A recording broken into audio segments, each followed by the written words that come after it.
السلام عليكم ورحمة الله. اللهم صل وسلم وبارك على سيدنا محمد. النهاردة الفيديو بتاعنا هيكون عن تفريزات رمضان، وبعتذر جدا عن تأخير الفيديو ده، وده بسبب طبعا ظروف خارجة جدا عن إرادتي، فبعتذر.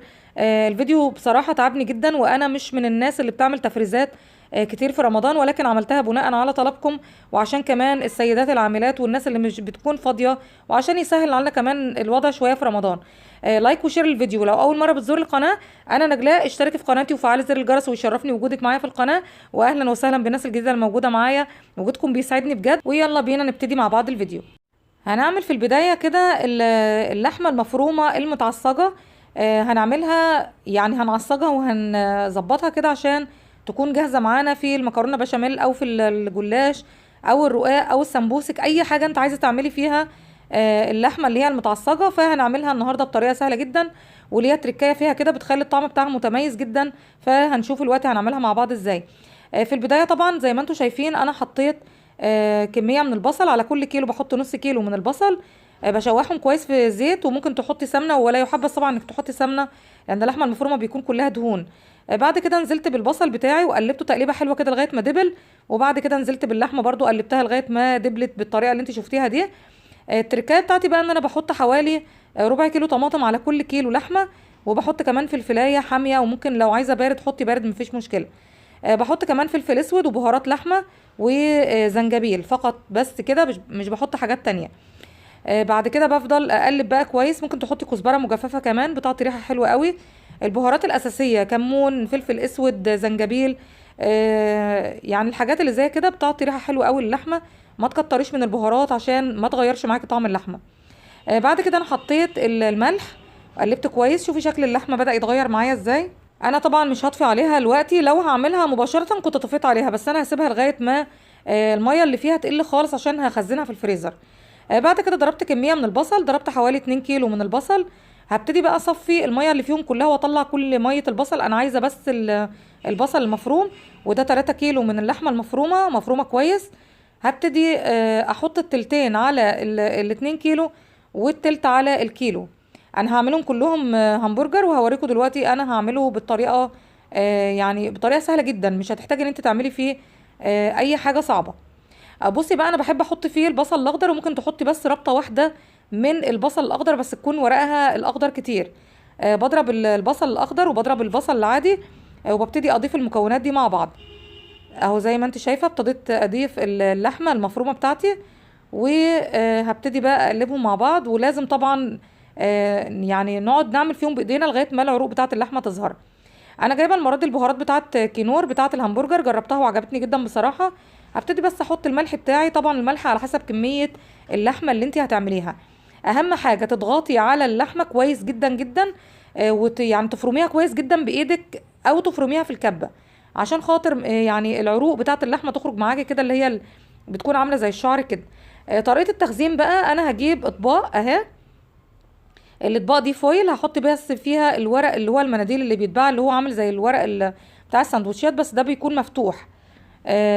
وعندك بقى طريقتين تعملي، يا اما في غطا علبة الجبنة، يا اما تعملي في الحلقة اللي هو اللي بتاعت الدونت. فانا هعمل في الورقة او العلبة الفاضية بتاعت الجبنة اللي هي المثلثات. ببتدي احط فيها ورقة كده او كيس، وبعدين ببتدي اضغط كده على قطعة همبرجر بقطعة قطعة بقطعة كده. وبعدين يعني احطهم على الاطباق دي. كل اتنين طبعا بحط بينهم بين بعض المناديل اللي هي اللي عامله زي الاكياس دي، بالشكل اللي انت شايفاه ده. اضغطي كويس جدا جدا عشان القطعه تبقى معاكي مظبوطه. انا طبعا كتبت لكم البهارات اللي انا استعملتها على الشاشه، عشان اللي عايز يعملها سكرينه يعملها. اهم حاجه القطعه بتاعتك تكون مظبوطه، سمك الهمبرجر يكون حلو.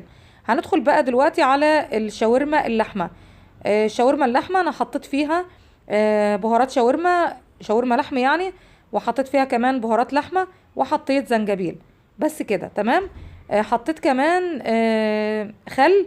الخل مهم جدا، دي اللي انتوا شايفيني بحطها، دي بهارات الشاورما. حطيت منها 3 معالق صغيره خالص، يعني اصغر من المعالق العاديه كمان. وهبتدي اقلبها كويس قوي كده. وبعدين هضيف الملح. ما تضيفيش الملح كله كميه، يعني كل كميه مره واحده. احنا هنضيف نص الملح، وبعد التسويه هنضيف النص التاني. على كل كيلو هتحطي حوالي بصلتين يعني متقطعين جوليان. ما تقطعوهوش، ما تفرموهوش جامد، احنا عايزينه جوليان عشان ما حطيناش كمان الكميه كامله، لان بعد كده هنرجع نضيف تاني. وان شاء الله طريقه التسويه هتبقوا معايا برضو في طريقه التسويه. كده تمام خالص. هنفضل بس نقلب في كل الحاجات دي مع بعض. وبعد كده جبت طبقين اهم، وهبتدي انقص الكميه، يعني احط نص هنا ونص هنا. فهنا بقى عندي كيلو وهنا بقى عندي كيلو. تمام كده خلاص. نبدأ بقى ندخل على ده شيش طاووق، وانا من عشاق الشيش طاووق بصراحة. وعلى فكرة اول مرة اعمله بالبهارات بتاعت كنور، وما جربتهاش لسه. هقول لكم ان شاء الله لما اجي اسويها طعمها عامل ازاي. على كل كيلو من الشيش طاووق بتستخدمي كيسين، لان الكيس بتستخدمي عليه نص. ما ضفتش عليه حاجة خالص غير بس الزيت. يعني بتحطي حوالي معلقتين كبار من الزيت على كل كيس من البهارات دي. وبعد كده ابتديت اخد الشيش بتاعي وحطيته وقلبته كويس جدا. وابتديت برضو اجيب طبق كده وانزل فيه الشيش. وانا حاطه زي ما انتم شايفين برضو المناديل اللي هي اللي عامله زي المشمع دي. على فكرة انا بعمل الشيش بطريقة مختلفة عن كده، بس بيكون طعمه تحفة. بس انا حبيت اجرب البهارات دي، وعشان كمان اسهل عليكم موضوع الخلطات الكتير اللي بنعملها في الاكل دي. فزي ما انتم شايفين انا ما قطعتش الشيش بتاعي، بس بلفه معاكم بالطريقة دي. ضروري جدا تلفيه بالطريقة دي. انا ليه ما قطعتوش؟ عشان انا عايزة اقطعه وهو متلج، فما كانش هينفع ان انا اتبله وهو متلج. فانا جبته فريش، وبعد كده تبلته بالتتبيله دي ولفيته اللفه اللي انتم شايفينها دي، لفيه زي الرول وحطيه في الاطباق. وبعد كده لما تخرجيه من الفريزر، وبرده ان شاء الله هبقى معاكم برده في الموضوع ده عشان برده تفهموا انا اقصد ايه. بتخرجيه تقطعيه بالطول 3 قطع، ما تقطعيش اكتر من كده، بس هو ملفوف وهو متلج، عشان خاطر ندخله في الخل او السياخ دي اللي هي الخشب، من غير ما يفك معاكي. كده تمام. ندخل بقى على ايه؟ هنعمل دلوقتي بقى البانيه في نفس الطبق اللي احنا عملنا فيه الشيش. هبتدي احط بهارات الفراخ، وكمان الملح بتاعي. ودي المكونات اللي انا حطيتها: بهارات فراخ، ميه البصل، صويا صوص، ملح، وممكن كمان مستردة بتخلي الطعم تحفه، بس انا ما كانش عندي مستردة فاستعملت الحاجات دي بس. وحطيت كمان توم. التوم اختياري تمام، بس هو بيعطي طعم حلو قوي قوي للبانيه. عايزه اقولك كمان ممكن تحطي التوم باودر، برضو بيعطي طعم حلو قوي قوي. وحطيت معلقه واحده بس من الصويا. هبتدي دلوقتي بقى اقلب كل المكونات دي مع بعضها بالشكل ده كده. وكل ده انا لسه ما حطيتش اي سوائل خالص زي ما انتم شايفين. السوائل على فكره في البانيه بالذات اختياري، يعني عايزه تحطي سوائل حطي لبن او حليب، غير كده ما تحطيش. نزلت كمان بالملح بتاعي ونص كوبايه بس من الحليب اهو. وزي ما قلت لكم دي اختياري، هي بس بتخلي اللحوم فيها طراوه شويه كده، او تحس ان هي جوسي، يعني بمعنى اصح بعد السوا ما بتنشفش معاكي. عايزه تحطي حطي، مش عايزه تحطي دي اختياري زي ما قلت لك. قلبناها كويس. جبت الاطباق الفويل بتاعتي، حطيت فيها المناديل اللي هي المشمع اللي انتوا شايفينها دي، عامله زي كاس التلاجة بالظبط. وابتديت ارص البانيه بتاعي. رص البانيه بطريقه مظبوطه. انا ليه ما تبلتوش وحطيته متبل؟ انا بنزل لكم الطريقه، يعني طريقه التفريز. اما بقى طريقه التجهيز ان شاء الله هنعملها مع بعض في الفيديو لما اطلعها من التلاجة واجي هعملها معاكم. عايزين تحفظوها بقى بالطريقه دي احفظوها، مش عايزين براحتكم. ندخل دلوقتي بقى على البروست. البروست استخدمت فيه بس في نفس الطبق زي ما انتم شايفين اهو: بابريكا وشطه وملح، والثوم برضو اختياري فيه. عايزه تحطي حطي، مش عايزه تحطي براحتك. ولبن بس كده، مش هحط اي حاجه تانية، وميه اهي. وهبتدي اقلب بقى الحاجات دي كلها مع بعض تقليبه كده حلوه تمام. يفضل قبل ما ترفعيها في الفريزر او تغلفيها تسيبيها بس بتاع 4 ساعات بس في التلاجة العاديه. تمام. انا بحط التوم اهو زي ما قلت لكم. التوم اختياري، اللي مش عايز يحطه ما يحطوش، وممكن يستبدله ببودره التوم. بس انا بحب التوم، بودره التوم بحس ان هي تقيله شويه على المعده. فابتديت احط بقى القطع بتاعه البروست بتاعتي كلها اهي. هنزل بيها كلها كده بالشكل ده. طبعا انا عايزه اقول لكم ان البروست ده انت بتقطعيه اصلا عند بتاع الفراخ، او بتجيبيها جاهزه متقطعه. يفضل تقطعيها، تقولي له انا هعملها بروست، فهيقطعها لك تقطيعات صغيره كده. وكده خلاص هي جاهزه. انا هسيبها بقى زي ما قلت لكم اعرف في التلاجة شويه. هنبتدي بقى دلوقتي نتبل الحمام الكداب، او زي ما بيقولوا، يعني هو بيقولوا على الحمام الكداب بس هو بتبقى وراك مخليه تمام. فانا حطيت ايه؟ حطيت توم، حطيت ميه البصل اللي كنت عصراها معاكم، حطيت بهارات فراخ بس كده تمام، ملح وخلاص. ما حطيتش اي حاجه تانية. هقلب بقى الحاجات دي. خلي بالكم ان الحمام الكداب هيتبل مرتين. فانا عشان كده التتبيله دي مش هي التتبيله النهائيه بتاعته، دي تتبيله بس كده لحفظه في الفريزر عشان يشرب معانا تتبيله. بعد كده ليه تتبيله مختلفه هنعملها مع بعض ان شاء الله. لما اطلعه برده من الفريزر هيبقى في الروتين باذن الله. ابتديت بقى انا كده اقسمهم على طبقين، هم دول كيلو ونص. فابتديت اقسمهم على طبقين كده. هقسم كل، يعني طبعا هو هيتعامل مع حاجات تانية، ف انا اكتفيت بان اقسمه على طبقين زي ما انتم شايفين اهو. وطبعا وانتي بتحطيه في الاطباق تحاولي تفرديه، ما تخليهوش متني او متطبق كده في الطبق. عشان كده انا قلت لكم ان انتوا اصلا تحطوه في اطباق. الحاجه دي كلها لازم تكون مفروده وواخده الشكل الوضع السليم بتاعها، عشان لما تطلعيها من الفريزر تكون سهل عليك ان انت تتعاملي معاها. دلوقتي بقى تعالوا نشوف جميع التفريزات بتاعتنا. دوت اللي هو الدجاج البروست او الفراخ البروست. ده كان فرختين وانا قسمتهم زي ما انتم شايفين كده على 3 اطباق كده. هم طبعا اول ما هنطلعهم هنعملهم برضو مع بعض ان شاء الله في ايام الروتين. بس انا حبيت دلوقتي انزل لكم الفيديو اللي هو بتاع التفريزات سريعا، واسفه جدا ان انا اتاخرت عليه، وده بسبب طبعا ان انا كنت مشغوله في الايام اللي فاتت ده في الكورس اللي كنت باخده. ده كمان الشيش طاووق اهو. ده كيلو ونص من الشيش طاووق، يعني يفضل ان انت تحطيه في حاجه تكون غويطه شويه عشان خاطر الزيوت والحاجات اللي احنا تبلنا بيها دي. وده زي ما انتم شايفين اهوت الهمبرجر اهو. فانا حطيته في طبقين، دول كانوا عاملين 2 كيلو، وعملت كل كيلو في طبق. وبعد كده ده الحمام الكداب اهو.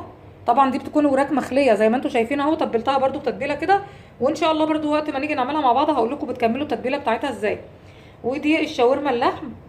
الشاورما دي يعني 2 كيلو، وانا حطيت كل كيلو زي ما انتم شايفين بعد ما تبلتهم بتتبيله خفيفه كده، حطيتهم في طبق واحفظهم في الفريزر. هقول لكم دلوقتي طريقه الحفظ ازاي. ولما نيجي نطلعهم هنكمل برده تسويتهم مع بعض. ودي اللحمه المفرومه اللي احنا عصجناها مع بعض. اللحمه دي كانت 2 كيلو، وال2 كيلو زي ما انتم شايفين بعد ما تعصجوا كده عاملين حوالي 3 اطباق اهم. يعني كل طبق ينفع ان انت تعملي بيه صينيه جلاش باللحمه، مكرونه بشاميل، ينفع تعملي بيها حاجات زي كده في رمضان باذن الله. واخر حاجه معايا هي البانيه. تتبيله البانيه زي ما انتم شايفين اهي، شكلها طبعا وريحتها تحفه. عايزه اقول لكم ان كل الحاجات اللي انا عملتها دي ريحتها حلوه قوي قوي. كل حاجه فيهم البهارات بتاعتها ليها طابع خاص كده وريحه جميله.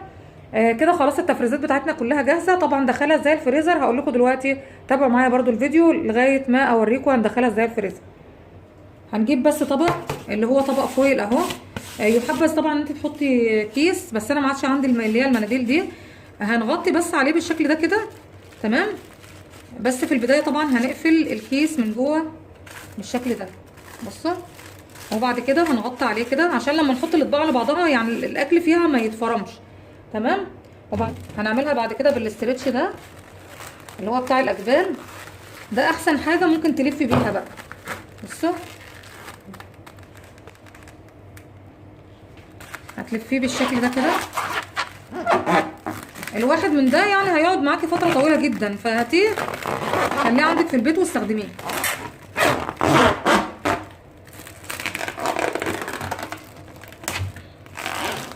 اهو. انا بس حبيت اوريكم واحده وانا هكمل بقى بقيه الحاجات كلها مع بعض. بصوا اهو تمام.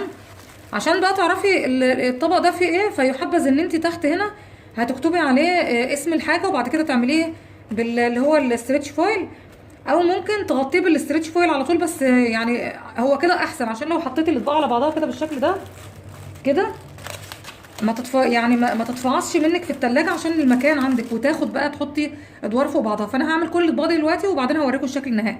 كده زي ما قلت لكم هوريه لكم على التغليف. غلفته كله طبعا بالاسترتش فويل، وده شكله اهوت، وكتبت على كل واحد النوع. يعني هنا شيش طاووق، وعامله لكم كمان وشي بيضحك وكاتبه عليه لذيذ، ودوت البروست، وده كمان الهمبرجر اهو 3 اطباق زي ما انتم شايفين اهو.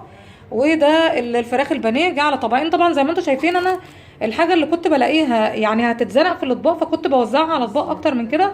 فالحاجه اللي كنت بشوفها ان هي مثلا هتكون مكتومه في طبق واحد فكنت بقسمها على طبقين عشان ايه اعرف اغطي الاطباق بالشكل ده، منعا طبعا لاختلاط الروائح في الفريزر والحاجات اللي زي كده. ده كمان اهوت الحمام الكداب، وده الشاورما اللحمه على طبقين، والحمام الكداب على طبقين، همبرجر على 3 اطباق، ودي اللحمه اللي هي اللي عصجناها مع بعض عشان نعمل بيها بقى الايه سواء بقى رواق باللحمه، جلاش باللحمه، مكرونه بشاميل، اي حاجه. حتى لو هتعملي مثلا السمبوسك برضو لحم تنفع معاكي في اي حاجه تدخلي فيها اللحمه، هتنفع معاكي اللحمه اللي هي المتعصجه دي تمام. هنعمل مع بعض ان شاء الله حاجات كتير في رمضان، وان شاء الله تابعوني بلايك، واللي ما اشتركش في القناه بتاعتي يشترك. طبعا كده وصلنا لنهايه الفيديو بتاعنا النهارده. استنوني بقى في الفيديو الجاي، ومع الف سلامه.